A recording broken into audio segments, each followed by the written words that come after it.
Canal 9, Bio Bio Televisión, junto a Universidad Católica de la Santísima Concepción y Arzobispado de Concepción.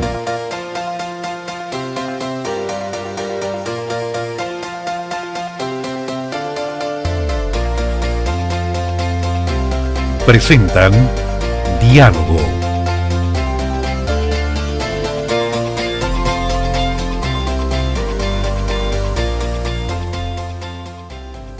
Aquí estamos nuevamente con nuestro programa Diálogo con los estudiantes de la carrera de Dirección Audiovisual y Multimedia de nuestra universidad, con el Arzobispado y, por supuesto, el Canal 9 regional. Estos temas surgen de lo que ustedes nos comentan en nuestro Twitter, @pdiálogo. Nos interesa su opinión para seguir avanzando con este proyecto cultural que se llama Diálogo. Esta vez tenemos dos invitados, yo diría, de alto vuelo intelectual.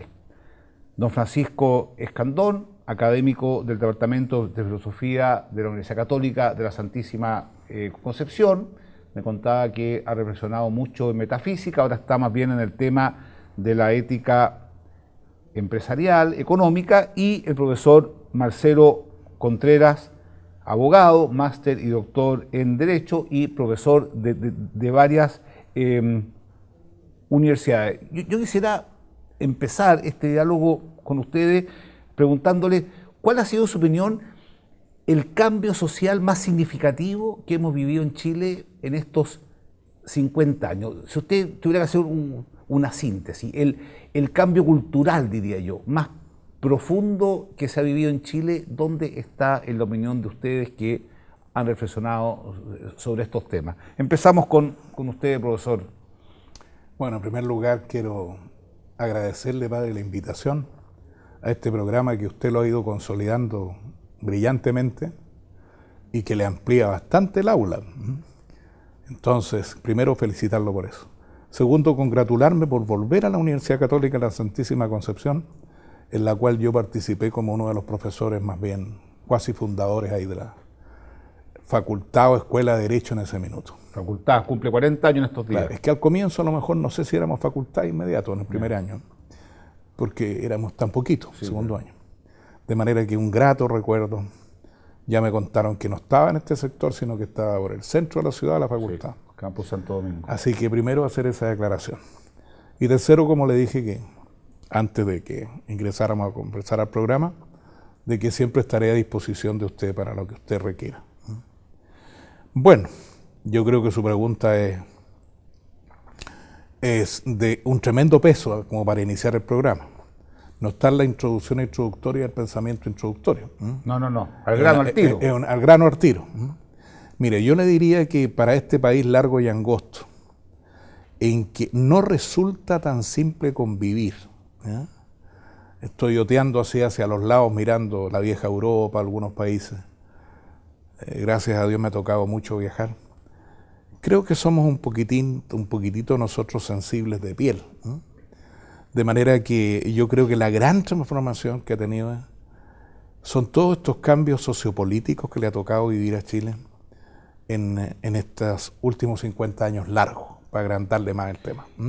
Y en el hombre concreto, el hombre real, ¿en qué ha impactado ese cambio social? En su vida más personal, en lo propiamente humano, como le gusta decir a los filósofos. Acá tenemos a nuestro querido amigo que está en el plano puro de la filosofía, que yo también estudiara en mi vida. Pues como hablan ellos, ¿no es cierto? Gabriel Marcel, Gabriel Madianier, el estigma protector, el pudor íntimo de la persona. Yo creo que indudablemente que lo toca. Fíjese usted que si utilizamos el ejemplo, esto nos lleva a entender un poquitito más de por qué vivimos esta sociedad tan superficial aquí en Chile. Extraordinariamente superficial. ¿Pero se ha pasado de un menos superficial a un más superficial? Yo creo que lamentablemente estamos, yo diría, todavía en el plano de la superficialidad absoluta. O sea, aquí la gente habla de cosas que no entiende. Por ejemplo, tomamos el fenómeno sociopolítico. Yo estoy seguro que no todo el mundo ha leído la Constitución Política del Estado, menos la ha estudiado. Solo por dar un ejemplo. Y así en un montón de otras áreas, en que verdaderamente se desconoce. Se critica muchas veces el pensamiento de la Iglesia. Perdón, no pretendo faltarle respeto con esto, Padre Chomarí, pero ¿qué tan profundo es el conocimiento sobre la Sagrada Escritura, sobre la Biblia, sobre la doctrina de la Iglesia? Yo soy católico. No todo lo que quisiéramos.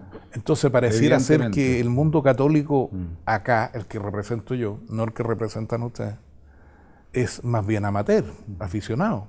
Y eso es muy peligroso. Peligroso, sí. Porque resulta que es como una plantita, como una rama que está ahí en la superficie, que no tiene raíces profundas.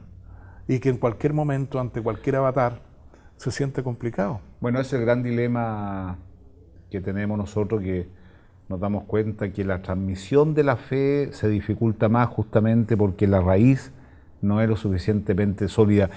Y usted, profesor Escandón, yendo a la pregunta precisa. Bueno, dar las gracias primero que todo por la invitación. Yendo al punto, yo soy un poco más optimista, digamos, en el sentido de que no todo es oscuro, gris, no hay tanta ignorancia, digamos, respecto de muchas cosas. Lo que sí creo que uno de los cambios importantes en los últimos 50 años, yo creo desde el punto de vista cultural y las consecuencias que puede tener eso, es el cambio económico que ha tenido Chile. ¿Ah? Desde los años 80, con todo lo que ha significado eso. ¿Ah? Tiene un lado positivo, que es de algún modo la baja de la pobreza, por decirlo así, ¿ah? Que es un hecho real, concreto. Chile no es un Chile de hace 20 años atrás siquiera. El acceso que la gente tiene a los bienes de consumo es impresionante.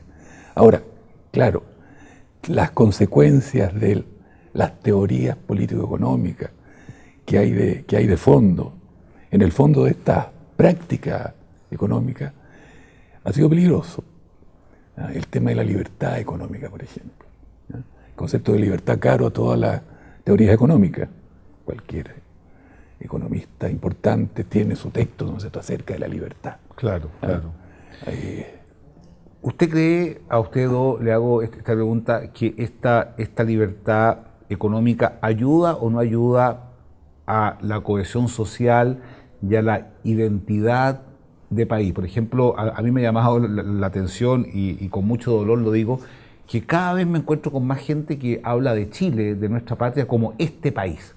Entonces yo siento que hay un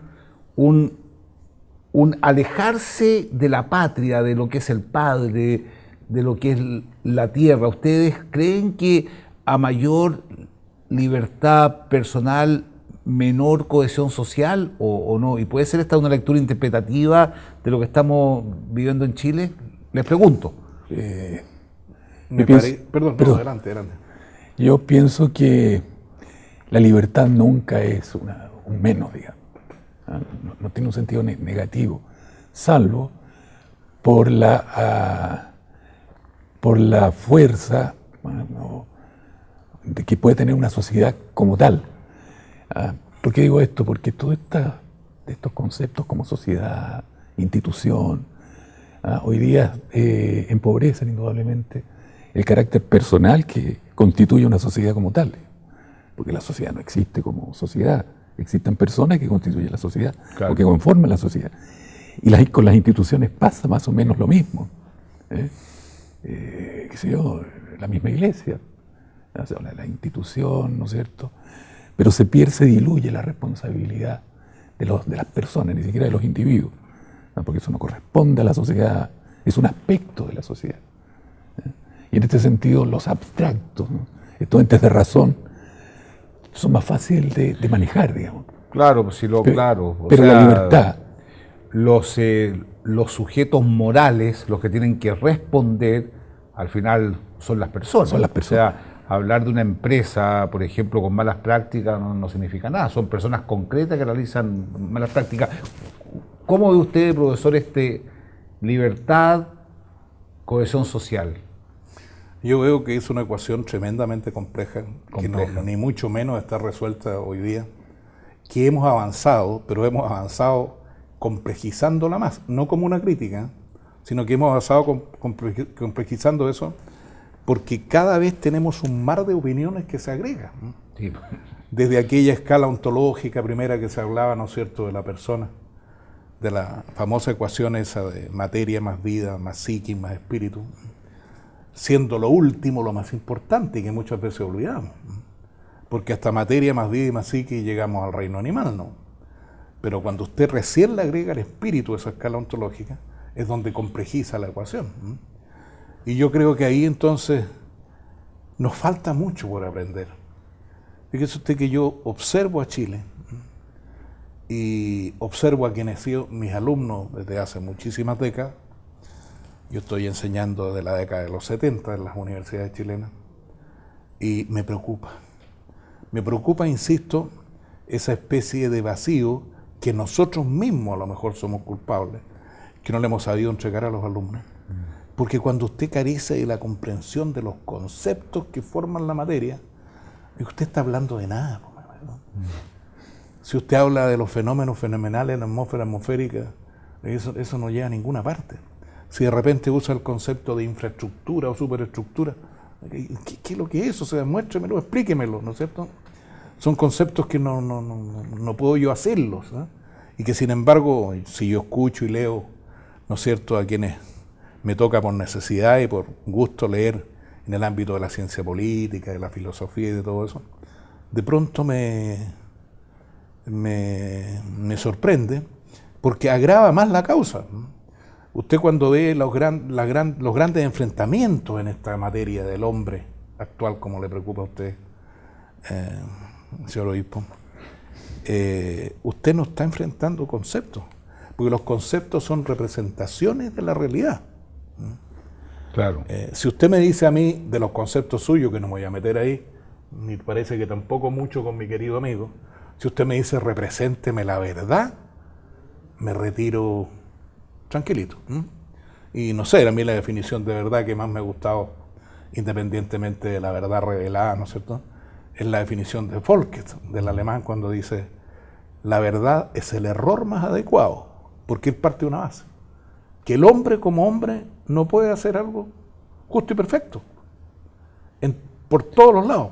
Entonces dice, mire, la verdad pero no será una visión un poco pesimista de la posibilidad de conocer la verdad. O sea, yo tengo la impresión que o sea, no es un comentario escepticista el que usted hace. No. O sea, la verdad completa, con la mejor buena intención. O sea, la verdad completa, o sea, la verdad conocerla a partir del hombre mismo, de cada uno de nosotros, va a ser siempre parcial. Se diferencia mucho de la verdad absoluta, de la verdad religiosa. Sí, claro. Es otro tipo de verdad, es una verdad absolutamente inmediata. Sí. Entonces, todas esas verdades en que durante algunas décadas, ¿no es cierto?, siguiendo el hilo conductor que yo planteaba en la respuesta pasada, por ejemplo, el hilo conductor sociopolítico, pues hubo un modelo de verdad en algún régimen sociopolítico nacional, incluso dentro de lo que está sucediendo hoy día en el mundo. Hoy día nos encontramos frente a unas siglas que pueden llevar al mundo a un problema dramático. Fíjese usted, ¿qué dicen los expertos en el ámbito económico mundial? El NOEI, el nuevo orden económico internacional. ¿Qué decimos nosotros desde el ámbito de la ciencia política? El nuevo orden político internacional. ¿Qué dicen mis colegas abogados y del entorno? El nuevo orden jurídico internacional. La gente ha salido a las calles, ha salido a las grandes avenidas de todo el mundo, gritando por un cambio en el nuevo orden político, jurídico, etc. A propósito de eso, perdón, sí, profesor, quería, desde lo que usted plantea, hacerle dos consultas. ¿Usted piensa que el empobrecimiento del pensar filosófico, la dificultad que hay que en los colegios se enseñe filosofía, de hecho ahora hubo un intento, digamos, pero ya está bastante liquidada la enseñanza filosófica en los colegios, en la verdad uno ve, digamos, la cantidad de alumnos que ingresan a estudiar filosofía. ¿Usted piensa que hay un vínculo entre este malestar que plantea el profesor, que se manifiesta en la calle, en definitiva, que se manifiesta en que ya no hay una distinción entre quien habla, porque Sábato decía que un gran físico, y decía, cuando yo era joven hablaba el que tenía el conocimiento, el que se había ganado la cátedra. Hoy día habla cualquiera. ¿Usted piensa que hay un vínculo entre una desmetafisización, no sé, o sea, una ausencia de metafísica, de ontología, en el pensamiento jurídico, económico, social y el malestar, o piensa que son dos cosas distintas? Yo creo que hay una relación. Hay una relación, por ejemplo, en esta falta de fundamento metafísico de cualquier actividad social. Entre esas las más importantes, el derecho, y ahí podemos mencionar el tema del derecho positivo en el sentido del positivismo jurídico, un Kelsen y compañía, por ejemplo, ¿no? En donde no hay un fundamento metafísico, sino que lo único que hay es la autoridad, y más que la autoridad, el poder, ¿no es cierto?, de aquel que está en ese cargo que llamamos poder. Un ¿no poder cierto? que está cada vez más menguado, ¿no? Hay un libro de Moisés Naim, se llama El fin del poder, y él planteaba que muchos líderes se quejaban en el sentido, tengo toda la autoridad y no tengo ningún poder, porque se enquistó un concepto que él usa que es muy interesante, la vetocracia, ¿ah? Sí. Es decir, vetar. Sí, vetar. Sí. ¿Usted piensa que tiene que ver eso con la ausencia de ir a qué significa ser hombre? El sujeto quedó entre paréntesis. La persona quedó entre paréntesis. La persona. La persona quedó entre paréntesis. Y volviendo a lo que usted me preguntó anteriormente, hay un desinterés por el pensamiento metafísico, porque no es útil. En una sociedad de consumo, práctica, poética, en el sentido de que lo importante es la producción, con todo lo que significa desde el punto de vista metafísico. Eso que se hace con independencia de mi interés o de mi relación con aquello que produzco, digamos. Es pura utilidad, no el sentido práctico, que ya es distinto, en donde el sujeto se compromete, hay parte del sujeto en aquello que produce. En cambio, en el pensamiento, y no es útil, no es rentable. El pensamiento filosófico no lo es desde el punto de vista de los fines que se presentan, ¿no es cierto?, en la sociedad actual para lograr cierta felicidad, digamos. Y en ese ámbito no está la filosofía, salvo para algunos, porque algunos estudian todavía filosofía. O sea, a usted le habrán preguntado muchas veces, bueno, y usted está estudiando esto, ¿y para qué sirve?, ¿no?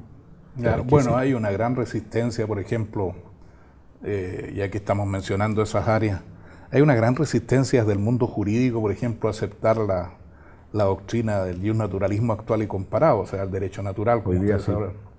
El derecho natural católico, por ejemplo, yo creo que hoy día tiene una tarea increíble, una responsabilidad imperiosa frente a lo que está sucediendo, porque, a ver, para no ponernos tan complicados, difícil escribía San Agustín, San Isidoro, Santo Tomás, ¿no es cierto?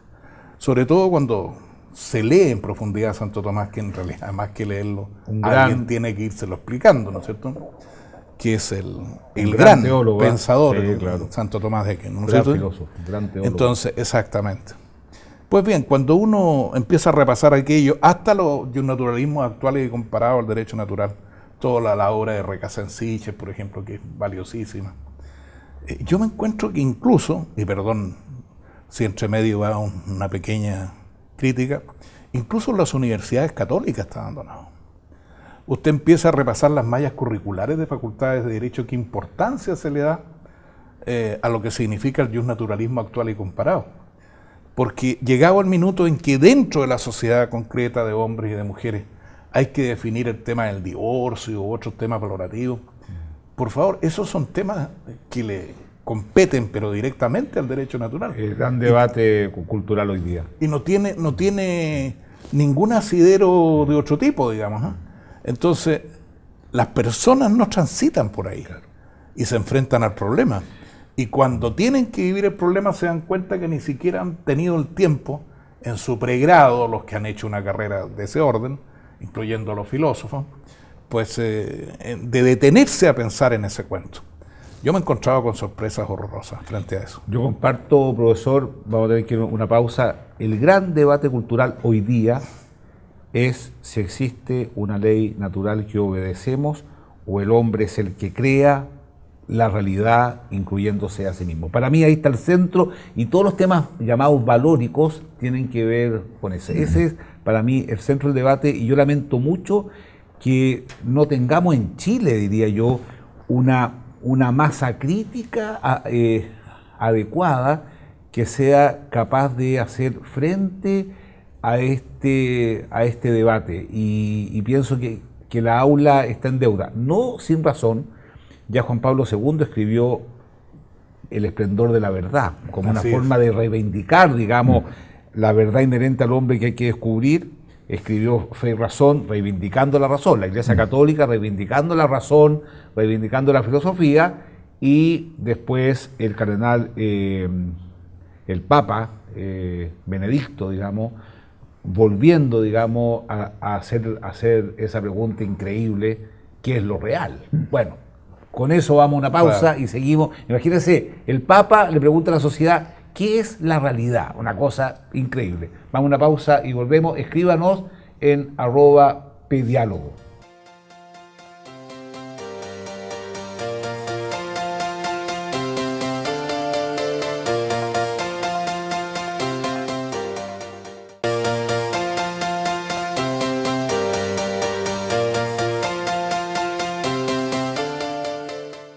Aquí estamos nuevamente en la segunda parte de este programa, donde estamos hablando sobre los grandes cambios culturales y el impacto que ha tenido del hombre, y la tesis que planteé en definitiva era que hoy día el conflicto a resolver es si la sociedad va a transitar por el camino de la ley natural, reconocer una naturaleza, o va a transitar por el camino del emerger de la subjetividad, del deseo, es decir, una persona que crea la realidad y que el Estado se pone a disposición de ella. Que concuerda un poco con lo que planteaba el profesor Marcelo Contreras. ¿Usted cómo ve este...? Bueno, yo entiendo que el juicio que yo tengo al respecto es que precisamente se ha perdido ese fundamento metafísico, de nuevo, llamado ley natural. ¿Ah? Ahora, en el derecho también hay ciertos equívocos respecto del iusnaturalismo, ¿no es cierto? Ese iusnaturalismo puro, ¿ah? Que es de naturaleza inmanente, y no de una ley natural trascendente, que tiene un fundamento trascendente, que es al que usted me da la impresión que se refiere, y es al que yo me quiero referir. Y en ese sentido, por ejemplo, cuando Juan Pablo II habla en Fe y Razón, está haciendo alusión a una idea muy clásica, digamos, y todos los papas, ¿no? Que significa lo que es el pensamiento básicamente de Tomás de Aquino, ¿ah? Que es el doctor de doctores para la Iglesia, y considerado en cualquier, para criticarlo, para estudiarlo.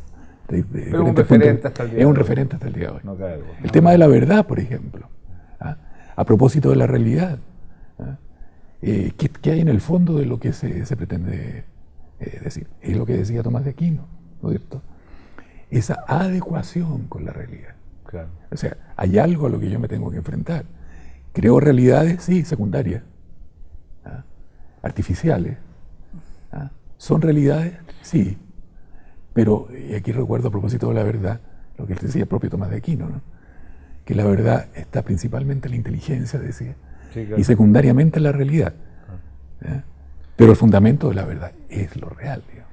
Ahora, yo tengo la impresión, y se lo pregunto a usted que se dedica a la ciencia política, que esta exacerbación de una sociedad que gira en torno al lucro y la competencia, creo que ha empobrecido al ser humano desde el punto de vista espiritual, social y sobre todo desde el punto de vista fraterno, porque curiosamente se planteaba que Chile ha crecido mucho económicamente, creo que eso no se puede negar.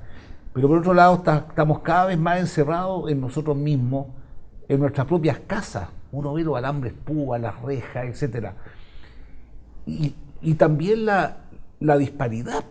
O sea, ha aumentado el Producto Interno Bruto, eso no cabe duda, el ingreso per cápita, pero la disparidad ha crecido.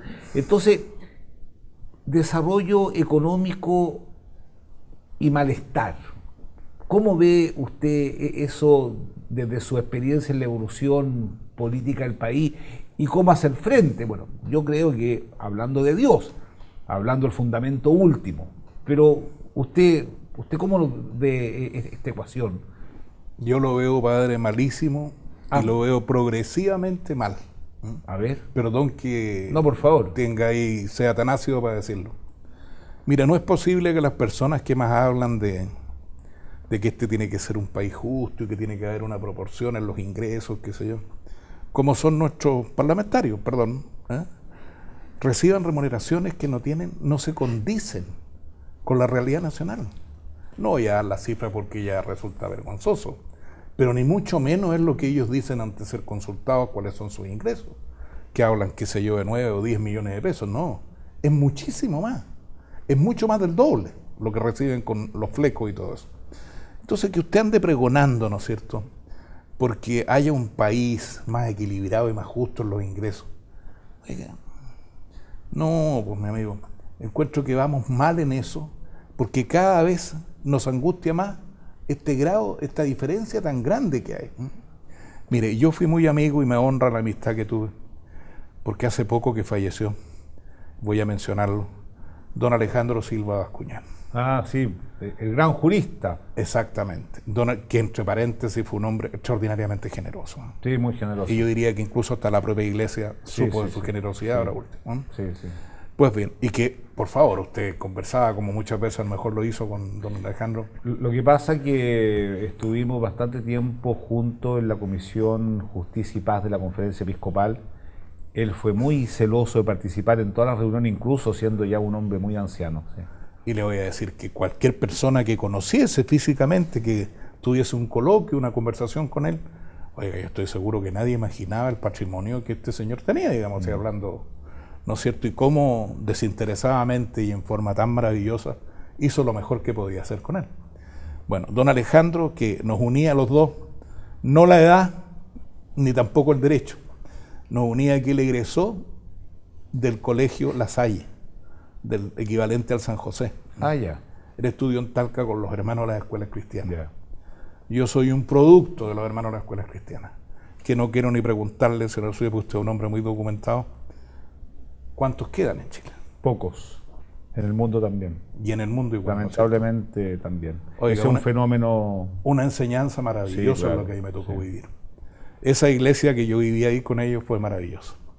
Bueno, entonces, cuando usted tiene estos tremendos apoyos para la comprensión del universo de lo que es el mundo, ¿no es cierto?, las diversas categorías. Ese es el tema. Indudablemente. Los maestros. Pero claro, usted le ayuda a eso, a la comprensión de no sé qué. Claro. Pero cuando estamos ante una sociedad humana en que son otros los aspectos que les interesan. Imagínese usted que hasta hace poco tuvimos una diferencia, yo diría que nos serviría de ejemplo, y muy de última hora. Se rechaza el acuerdo que tenía el mundo colombiano. ¿Y cuál fue la diferencia en el porcentaje matemático? Mínimo. Fíjese que puede haber una fila que tenga 101 y otra que tenga 100. Y entonces entramos al fenómeno sociopolítico.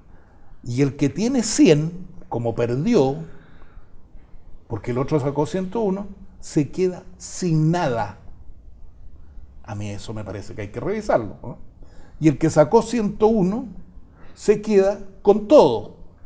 Le pregunto, ¿irá a haber un malestar de alguna manera soterrado en esa sociedad? Me cae la menor duda que sí. Entonces, no podemos nosotros seguir definiendo las cosas solo estadísticamente, solo numéricamente, solo por el que aplaude más, no sé cómo decirle, solo por lo que aparece como más popular.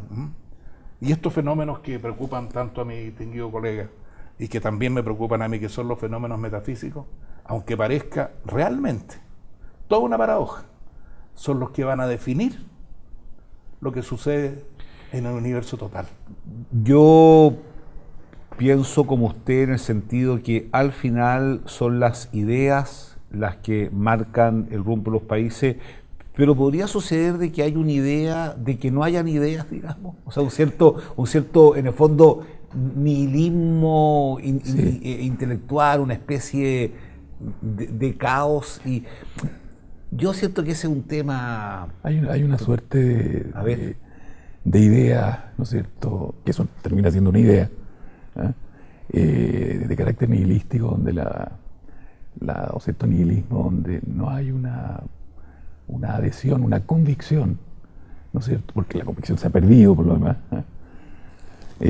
sino que la opinión instantánea, sentimental, producto no de la razón, como decía, ¿cómo se llama este pensador italiano? Guardini, ¿no? Romano Guardini, que la convicción es absolutamente necesaria, aunque sea errónea, decía, porque denota la búsqueda de la verdad de alguno cuando es sincero. Y eso se ha perdido, da lo mismo cualquier cosa hoy día. Ahora, ese es un aspecto de la sociedad. Tampoco podemos absolutizar todas estas visiones. Claro, porque por otro lado uno ve, por ejemplo, jóvenes, hay jóvenes tremendamente idealistas, que le dan tiempo. Una joven, bueno, usted estaba en el Congreso de Filosofía de la Universidad Católica cuando una joven me preguntó que ella estaba llena de idealismo, había entrado a la universidad llena de idealismo y dijo, ya me dijeron que en cuarto año se me iba a pasar, ¿qué hago? O sea, lo encontré impresionante. Y yo le dije, oye, resiste, o sea, una sociedad que no genera jóvenes llenos de ideales que piensan en el otro, es una sociedad fracasada. Entonces, pero eso, en opinión suya, ¿tiene que ver con el modelo donde el motor gira en torno a lo económico o cree que hay otra lista más profunda? No, yo creo que hay una directa relación. Por ejemplo, cómo se ha apoderado de la sociedad chilena, por ejemplo, el concepto de libertad. Y con el rompimiento de la democracia, ¿no es cierto? Esta idea de hacer cualquier cosa y aspiraciones, digamos, a los bienes de consumo, insisto en eso, ¿verdad? Donde la idea de libertad está detrás, ¿no es cierto?, como una fuente de agua un poco contaminada, por decirlo así, claro. En donde está alterada, ¿no es cierto?, la libertad es el aborto, por ejemplo. La mujer es dueña de su cuerpo, claro. El sentido de propiedad exacerbado, en donde el cuerpo es mío. La marihuana, ¿verdad?, también. Claro. Y no está concebido como un don, ¿verdad?, sino que como una propiedad con la cual yo puedo hacer cualquier cosa, digamos. Pero si la concepción fuera distinta a propósito de otros fundamentos de la libertad, ¿no es cierto?, cambia la visión, donde yo soy, de algún modo, administrador de mi cuerpo. Y desde el punto de vista tengo que ser responsable con él. O sea, cuando no está la perspectiva de don, tampoco está la perspectiva de agradecimiento. No. Y cuando está la perspectiva de propiedad, está la dimensión de los derechos. Yo quería hacerle, a propósito de lo que decía el profesor, que lo encuentro bien interesante.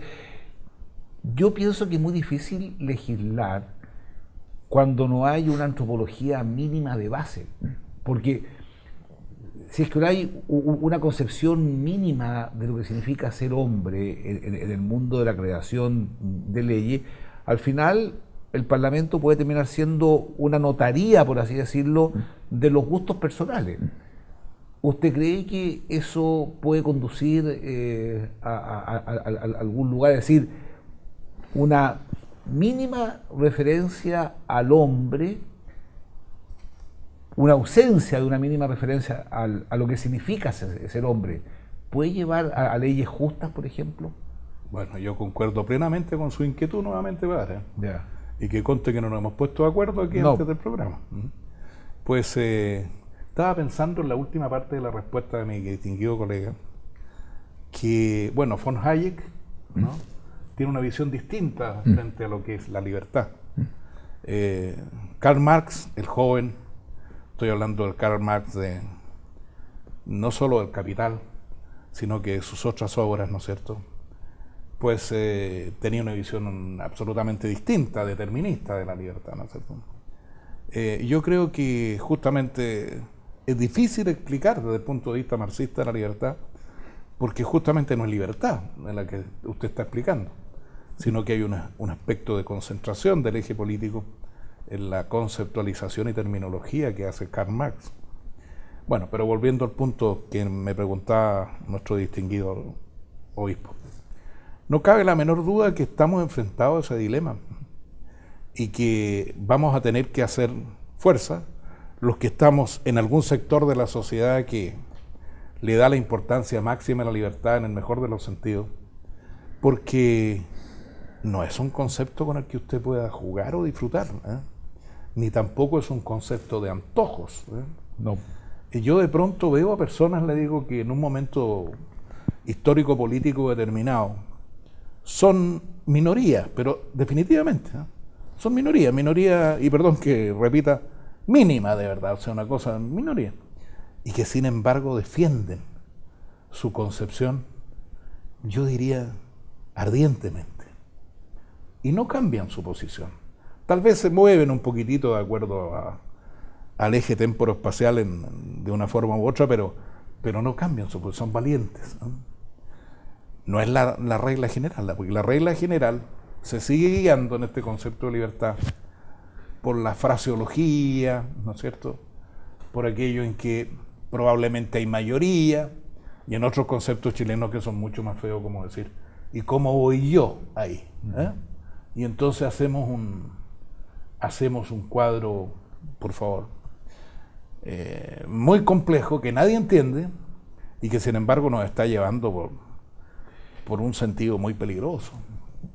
Yo quisiera agregar lo siguiente. Es cierto que hay grupos que son tremendamente militantes en su postura, que tienen una amplificación social importante, pero junto a ello yo percibo también una gran indiferencia. O sea, de hecho, por ejemplo, el Papa Francisco habla de la globalización de la indiferencia, y yo pensé en mi primera lectura que se refería a la indiferencia frente a los pobres.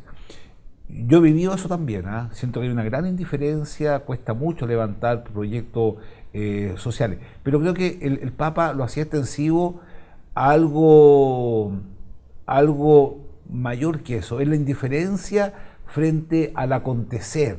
Y tal vez ahora prontamente vienen las elecciones municipales y el gran temor de la Iglesia, y lo hemos conversado en varias partes, es que esa indiferencia se manifieste en la ausencia de votantes.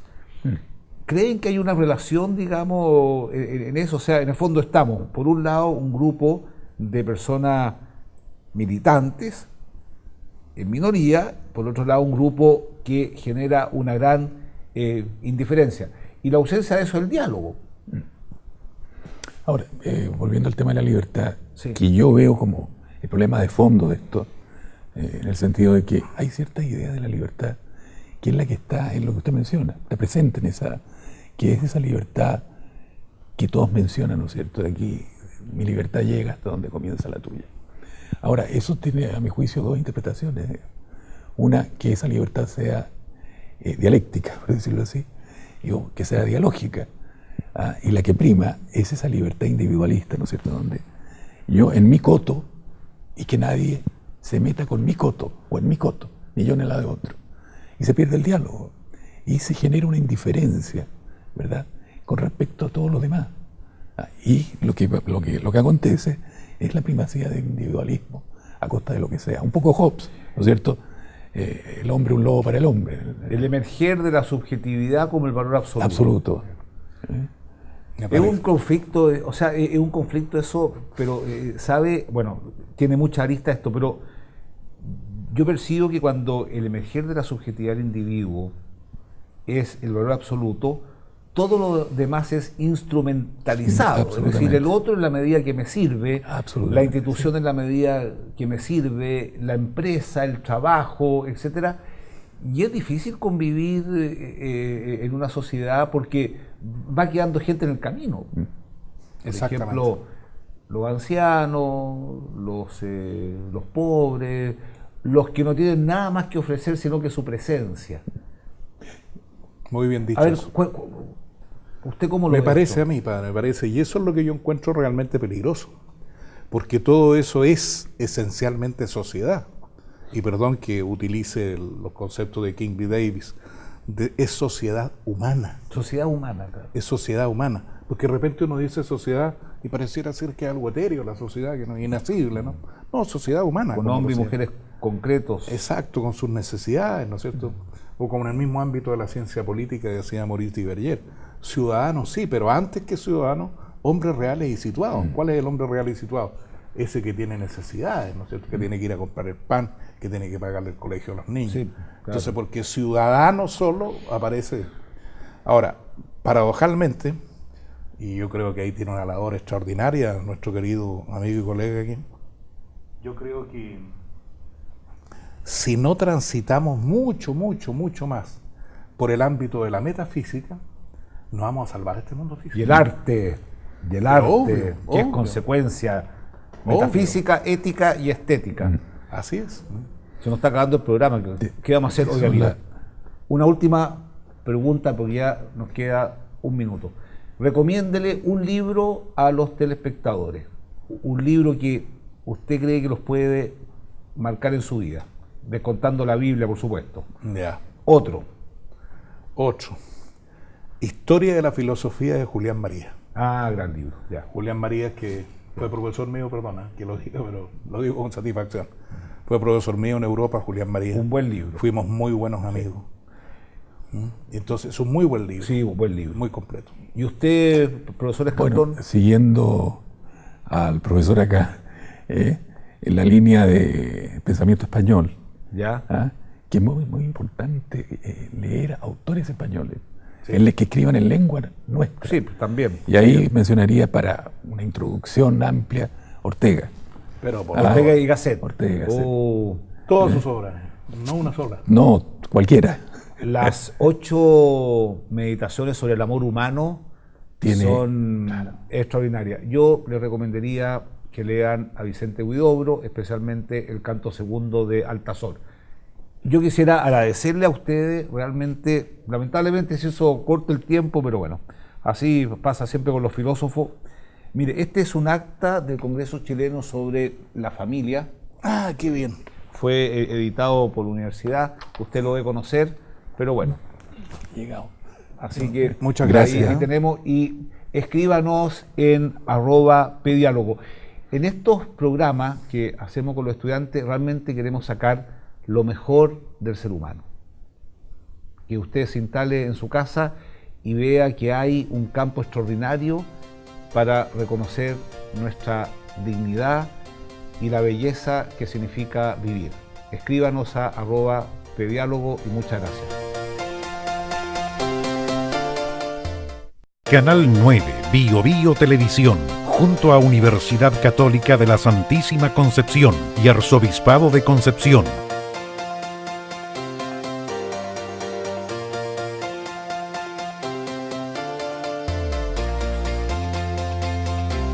Presentaron Diálogo.